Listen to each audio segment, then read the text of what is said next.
इमरान खान साहब जब से ऑपोजिशन में गए हैं, इन्होंने भारत की तारीफ करनी शुरू कर दी है, भारत की खारजा पॉलिसी की तारीफ करनी शुरू कर दी है। पूरा पाकिस्तान, पूरा दुनिया और 10 लाख पाकिस्तानी जो बाहर हैं वो देख रहे हैं। जब से प्राइम मिनिस्टर मोदी साहब आए हैं वहाँ पे, क्यों भारत जो है वो हर तरफ हमें ये दिखाई देता है कि सारी तदबीरों पर पानी फेर देता है। इनके मन में ये बात है कि इंडिया बहुत कुछ कर सकता है। इनके ऐसे मन में है कि इंडिया विश्व गुरु बनेगा। इंडिया विल बिकम अ विश्व गुरु। गुरु इज अ टीचर एंड विश्व is the world, in the sense that India will be a world leader. और जिस वक्त में हम हैं, आपने $50 बिलियन कहां से इकट्ठे करके देने हैं? IMF ने ना सिर्फ हमारी इंडस्ट्री तबाह कर दी बल्कि ज़राअत का भी बेड़ा गर्क कर दिया। आज 100 के करीब हमारी इंडस्ट्री बंद हुई है जो तौलिए और बेडशीट्स बनाती है बिजली की कीमतों की वजह से। इनको ऐसा लगता है कि जब तक 500 किलोमीटर की रफ्तार से भारत नहीं भागेगा तब तक कैचअप नहीं करेगा। इनको ऐसा लगता है कि पहले इंडिया धीरे धीरे चलते चलते बहुत पीछे छूट गया है। और ऐसा ही अगर चले तो एक ना एक दिन खुदा ना खास्ता कुछ ऐसे वाकया हो जाएगा जो will and that will be the end. नमस्कार दोस्तों, स्वागत है आप लोग का हिंदुस्तानी स्पेशल के एक और नए वीडियो में। दोस्तों, जैसे कि आप लोग जानते हैं कि जिस प्रकार से पूरी दुनिया में भारत के ऊपर प्रेडिक्शन हो रहा है और IMF जैसे बड़ी संस्था ने ये बात कही है कि भारत आने वाले दिनों में बहुत तेज़ी से जो उसकी इकोनॉमी वो बढ़ रही है, तो वो आने वाले दिनों में विश्व गुरु भी बन सकता है। उसके बाद से पाकिस्तान में तल्क है, क्योंकि पाकिस्तान ये बात जानता है कि भारत जितना ही ज़्यादा मजबूत होगा वो पाकिस्तान के लिए खतरे की घंटी है, और ख़ास करके चाइना के लिए भी। और इसीलिए पाकिस्तान में लगातार इसके बारे में चर्चा हो रही है, और जो पाकिस्तानी मीडिया है वो ये बात कर रही है कि क्या इंडिया जो है वो वर्ल्ड लीडर बन सकता है। वैसे तो दोस्तों IMF ने भी साफ तरीके से कहा है कि भारत जो है वो जिस प्रकार से उसकी रफ्तार है इकोनॉमिक, वो आने वाले दिनों में भारत को जो है वो 3rd लार्जेस्ट इकोनॉमी जो है वो बना देगी। दोस्तों, आज जो भारत है वो 5th largest economy in the world है, और आने वाले दिनों में और ये बताया जा रहा है कि 2029 तक ही ऐसा जो है वो भारत कर देगा। तो दोस्तों, ये जो है ये कहीं ना कहीं मोदी जी की लीडरशिप में एक बहुत बड़ी अचीवमेंट जो है वो इंडिया के लिए है, और इसीलिए आज पूरी दुनिया जो है वो भारत की तारीफ भी कर रही है। और भारत जो कि नरेंद्र मोदी जी की लीडरशिप में है, तो जो इंडिया के लोग हैं वो भी ये बात जानते हैं कि मोदी जी के आने के बाद पूरी दुनिया में उनकी इज्जत किस प्रकार से बढ़ी है, और ख़ास करके जो इकोनॉमी है उसमें भी काफ़ी ज़्यादा सुधार देखने को मिला है, और जो इंडिया है वो 5th लार्जेस्ट इकोनॉमी अभी बन चुका है। दोस्तों, चलिए वीडियो में आगे चलते हैं, देखते हैं कि इसमें पाकिस्तानी मीडिया का और क्या रिएक्शन है। खान साहब जब से ऑपोजिशन में गए हैं, इन्होंने भारत की तारीफ करनी शुरू कर दी है, भारत की खारजा पॉलिसी की तारीफ करनी शुरू कर दी है।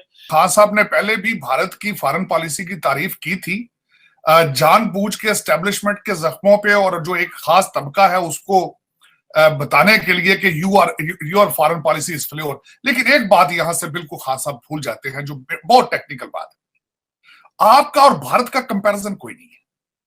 उसकी वजह यह है कि वो इकोनॉमिकली स्ट्रांग है, उनके फॉरेन रिजर्व बहुत स्ट्रांग है। वो जहां जाते हैं असला खरीदने जाते हैं, आप जहां जाते हैं आप भीख मांगने जाते हैं। आप खुदारा उनसे कंपैरिजन आपका नहीं हो सकता। कौम को गलत इशारे देते हैं, एक तरफ हकीकी आजादी का इशारा देते हैं, एक तरफ कहते हैं अमेरिका की आजादी से गुलामी से अच्छा था पाकिस्तान बनता ही ना, दूसरी तरफ अमेरिका में लाबी फर्म हार कर लेते हैं। तो हर चीज के अंदर आपका तजाद है। या तो खान साहब की एज इस लेवल पे पहुंच चुके हैं, ये जो बाइडन से थोड़े छोटे हैं, मेरा मकसद 70 साल तो इनकी भी एज, 17 बतरिया कहते ना, तो पता ना 17 बतरिया, कोई उसको 70 साल के बंदे को कोई पता नहीं होता। आहिस्ता आहिस्ता उसकी जो है इशारे खुदा से ऊपर की तरफ जो उठने शुरू हो जाते हैं। अक्सर खान साहब कहते हैं कि कब्र में जाके फरिश्तों को जवाब क्या देना, क्योंकि 70 साल की एज में आपको फिर जन्नत दोज़ नजर आना शुरू हो जाती। तो वो एक तो खान साहब को बिल्कुल पता नहीं चलता कि पिछली स्पीच में मैंने क्या कहा था, और उसी तनाजर के साथ इनके कल एक 100 मिनट की इन्होंने स्पीच कल दी है, और उसमें एक भी नई बात नहीं है। 4 डेफिनेशंस गुलामी की कर दी और 4 डेफिनेशंस इन्होंने खौफ की कर दी, जिसकी कोई जरूरत ही नहीं थी। इररेलेवेंट। और एक भी नई बात नहीं की थी। लेकिन एक बात जरूर है कि बौखलाहट है, नर्वसनेस है और खौफ है। ये जो स्पीड है जिससे मोदी जी काम कर रहे हैं, this is a very uncomfortable speed. मैं एक ये बात बताना चाहता हूं, एक जमाने में PMO में काम होता था 8 साढ़े 8 घंटे प्राइम मिनिस्टर्स ऑफिस में। अब वहां पे 24 घंटे बत्ती जलती है, और lot of people are very upset in India. और ये बात सच है चीमा साहब, मैं आपसे गलत नहीं बताऊंगा, झूठ क्या बोलना है इसमें। People are very upset in India because ये जो स्पीड है, जब गाड़ी आपकी 40-50 पे चल रही हो या 20-30 पे चल रही हो, सडनली एक बंदा है और कहे कि ये तो 250 पे चलेगी। अरे साहब एक्सीडेंट हो जाएगा, अरे साहब ये कैसे, हमसे तो पूछा ही नहीं 250 पे चला रहे हो। तो ये होता है। सो Modi ji is a man in अ हरी, ये बात सच है, he is a man in अ हरी, लेकिन इंस्टीट्यूशंस कॉम्प्रोमाइज नहीं हुए। कैबिनेट कमेटी ऑन सिक्योरिटी, अब देखिए जैसे जीएसक्यूआर बनता है किसी का, ठीक है, जीएसक्यूआर बना, जो क्वालिटेटिव रिक्वायरमेंट्स होती है ना, जनरल स्टाफ क्वालिटेटिव रिक्वायरमेंट्स होती हैं, आपका जीएसक्यूआर बना किसी भी हथियार का, राइट, उसके बाद आपने पेपर वर्क उसका जारी करा, उसने आपने बनाया, कौन कौन बनाएगा इस हथियार को, final cabinet committee on security उसको अप्रूवल देगी कि इतने 1000 करोड़ की डील है, कर लो आप। वो जो चीज है, देखिए कौन सा हथियार किसको चाहिए, कितना क्वांटिटी में चाहिए, कब चाहिए, इसमें मोदी जी कुछ नहीं बोलते। लेकिन फौज ने मांग लिया और ये मुझे I wanted as of yesterday, तो साहब कितनी जल्दी चाहिए आर्मी को। एक जमाना था हाँ साहब वो जाएगा, फाइल जाएगी, बड़े बाबू साइन करेंगे उस पर, तो ये सब खत्म हो गया है इंडिया में। अब प्राइम मिनिस्टर खुद सर पे बैठ के बोलता है कि बॉस मुझे अब भी चाहिए, अब भी लाओ, कहीं से भी लाओ, मुझे नहीं पता पैसे। somebody has asked for $5 billion, $5 अरब मांगे तो दिए ना 5 अरब, अब लाओ जल्दी से, अब लाओ जल्दी से। तो क्या होता है कि एक तो जल्दबाजी बहुत है जो कि होनी चाहिए डिफेंस मामलों में। एक जमाने में आपको एक छोटा सा कारण बताता हूं चीमा साहब, देन यू विल रियलाइज। हमारे यहाँ बोफोर्स का स्कैम हुआ था इंडिया में, और जो बोफोर्स गन है बहुत जबरदस्त गन है चीमा साहब, कारगिल में उसका बड़ा रोल था, and Bofors gun is a very good gun, 150 mm Bofors gun है। लेकिन आपको पता है M777 आने से पहले इंडिया में पिछले 30 साल से कोई वेपन सिस्टम नहीं आया था आर्टिलरी का।